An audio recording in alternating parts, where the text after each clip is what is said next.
عيدي يقول حقي حتى أنا ماشي على نصر وصلنا وعلى نصر باكو صار نقضي على العيد أنك بالله ما هاد قارح أي قاعد إسكاله إلهي ما هاد بيسيوي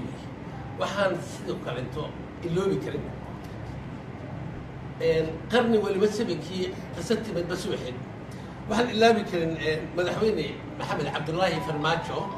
برئاسة الصوماليا وجي وحوية ما أنت نكا ديرد صارن ما أنت جوج الصوماليا وحكى بدري ما هاد قارة وحنقول علينا ذلك يقولون أتجي رئيس الوزراء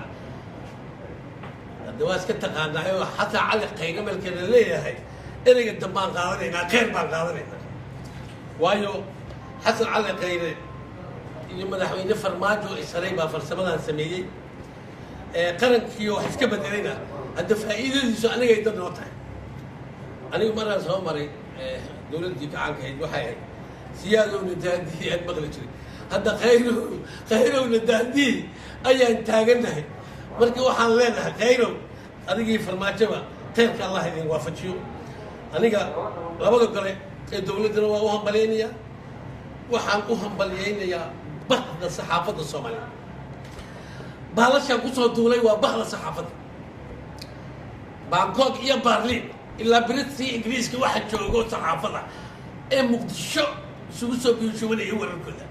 أيوة كعملية يبقى توينكي إيه حق درادي اللي لا شك عليه وحنوقع مع النقية بغل مع النقية ذلك أي قرشة بغل مع النقية وحن مع هذا تقال كأسود جديد سفير كاسي محمد علي نور إيوه صاحبك عبد الله حاج وفاء waxaan rabaa inaan u sheego ummadda Soomaaliyeed qabiil hal qof soo badii karo waxa badbaadi kara dadka Soomaaliyeed hadduu xiran yahay iyo hadduu dariiq taagan yahay haddii uu barnaamij joogaba qarannimo ayaa lagu badbaadi karaa qabiil hal qof soo day kara miyaa jira waa may qabiil qofna ma soo day karo askarina alif ma sii karo ma ogtiin inaan qabiil uusan alif bixi karin hal qofna uusan soo day karin marka ummadda Soomaaliyeed waxaan ka codsanayaa inay ka talasusho qabyaaladda oo qarannimada ay isugu tagto si dadkeen u badbaadaan meel kasta oo ay joogaan intii gacan ka geysatay maanta wariye boqorka bartamaha inuu xorriyadiisa helana waxaan leenahay ilaahay ka abaal mariyo haddaan qarannimo jirin maanta kama soo baxeen xabsiga uu ku jiray intii waxa maaragtay ilaahay subxaanahu wa ta'aala aan uga mahad celinaynaa dadaalkii dowladda Soomaaliyeed ee sida uu sheegay maxamed madaxweynaha iyo ra'iisul wasaaruhu ay hogaamiyeen inuu guul ku soo dhamaaday inuu sahlay muwaadin Soomaaliyeed oo go'aan laga gaaray oo dad badan ay runtii qoys ka joogeen in maanta isagoo xor ah dalkiisa ku soo laabtay inuu dareensan yahay macnaha ay qarannimadu leedahay faa'iidada ay qarannimadu leedahay rajo iyo maaragtay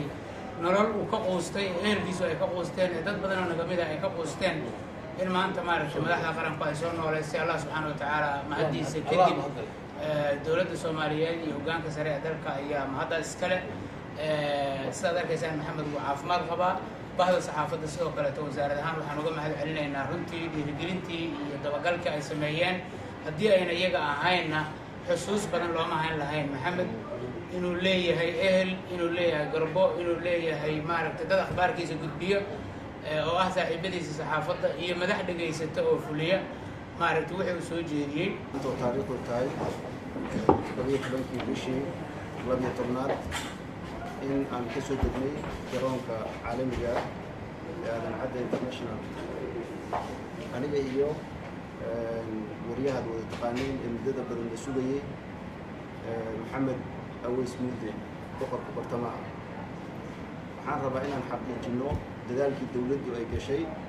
ee madaxweynuhu ugu horeeyo ra'iisul wasaaruhu uu ku xigo iyo qaybaha kale dawladda inuu maanta midabeynayo wariye maxamed aweys muude oo dalkiisa dib ugu soo laabtay sida la sheegay waxa ka warqabtaan in wariyaha uu ku xirnaa dalka Itoobiya laguna xukumay muddo 25 sano ah sida hadda qosubku noo sheegay runtii anagu sidaan aaminsanahay waxaan ku naqaynay nin wanaagsan oo wariye Soomaaliyeed magaalada ka shaqeysta marka waxyaabaha mar walba maaragtay loo haystay waxaan aaminsanay inuu ahaa wax ka duwan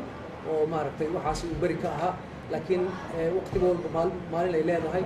horay maaragtay intaan joognayba waxaan samaynay codsiyo dowladdii hore iyo dowladdanba maalin walba waxaan ku celcelinayay in wariyaha la soo daayo